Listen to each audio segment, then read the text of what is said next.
你知道吗？《西游记》中那些看似奇幻的背景设定，实际上都来源于佛教的经典记载。四大部洲神秘的大咸水海，甚至孙悟空的长生不老和最终的不生不灭背后，都隐藏着深厚的佛学智慧。大家好，我是朱小妍。在今天这期视频里，我们将揭开《西游记》背景的秘密，探讨一、孙悟空原来是外星人，取经路线跨越3个星球；2、孙悟空拜师学艺时所跨的大咸水海，究竟是否真实存在？3、长生不老与不生不灭，哪个才是真正的终极力量？四大部洲分别是东胜神州、南赡部洲及地球、犀牛、贺州和北俱泸州。它们呢是4个不同的星球，被大咸水海隔开。关于四大部洲的详细介绍，可以参考上一期的视频。在佛经中，东胜神州位于须弥山东边，是一个充满超凡自然力量与神秘色彩的世界。这里的居民智慧出众，力量非凡，生活平和，寿命长久。在《西游记》原著中提到，乃东胜神州海东傲来小国之界，有一座花果山，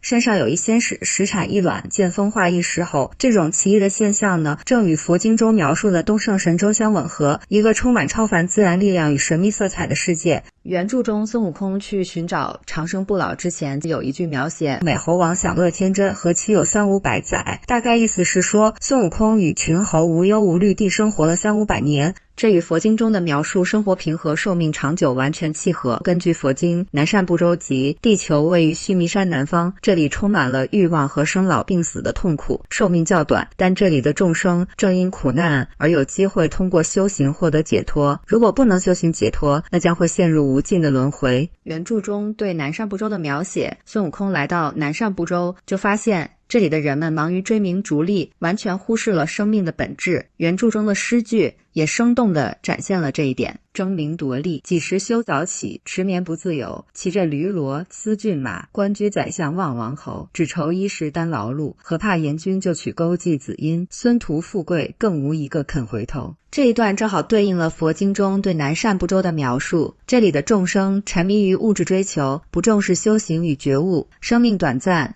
只有100余年，是4大部洲中寿命最短的地区。犀牛贺州位于须弥山西方，是一个充满智慧与觉悟的修行圣地。这里的居民强大，善于修行，文化以宗教和哲学为主，与西方净土紧密相关。在原著中，孙悟空漂洋过海，来到犀牛贺州，遇到了一个樵夫，唱着修行的歌谣。樵夫告诉他，这首歌谣是菩提老祖所教。樵夫原本也想拜师修行，但因家中母亲无人照料，尚未前行，还热情地指引孙悟空去拜见菩提老祖。这段情节表明，犀牛贺州的居民对修行极为重视，普通人一有机会便会追求觉悟和修行，与佛经中的描述一致。菩提老祖与孙悟空的对话中提到，你从东胜神州来的地方隔着2重大海，还有一座南赡部洲，这与佛教宇宙观中4大部洲的位置完全吻合。原著中描写，从东胜神州花果山出发，顺着东南风就被刮到了南赡部洲西北岸边上岸。因为佛教经典中的大咸水海是圆形，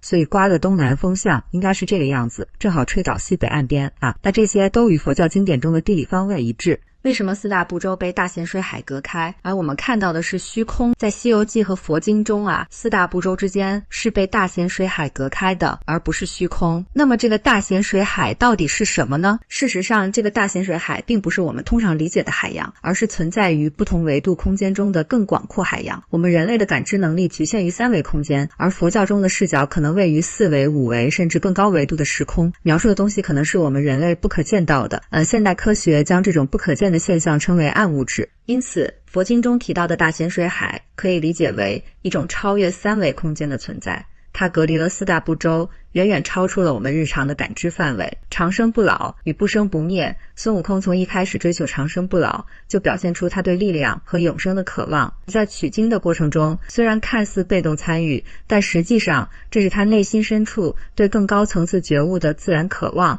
最终他通过修行经历磨难，成为了斗战胜佛，达到了不生不灭的境界。很多人会问，长生不老和不生不灭到底哪个更强大？讲到这里，很明显就是不生不灭更为强大。长生不老老只是意味着一个人可以避免衰老和死亡，生命可以在时间中延续下去，但这并不代表他免于外力的毁灭。正如孙悟空在大闹天宫时，他处于长生不老的状态，虽然天庭中的神仙无法奈何，他拥有超乎常人的能力与不死之身，但在不生不灭的代表佛祖面前，他依然毫无抵抗之力。佛祖通过简单的手段便将他镇压，这就表明长生不老在面对真正的更高智慧与觉悟的力量时，依然显得无力和渺小。佛祖之所以没有彻底毁掉他，是因为他看到了孙悟空本性正直，悟性也极高，因此对他做了保留处理，给了他取经修行成佛的机会。佛教中所讲的不生不灭是一种精神与存在的最高状态，意味着不受时间空间的束缚，不再受六道轮回的控制。这不仅仅是身体上的不灭，而是本体园林的永恒，超越了肉体和物质的局限，进入了完全自由的涅槃境界。因此长生不老与不生不灭两者完全不在同一个层次。那这期视频你怎么看？欢迎在评论区分享看法。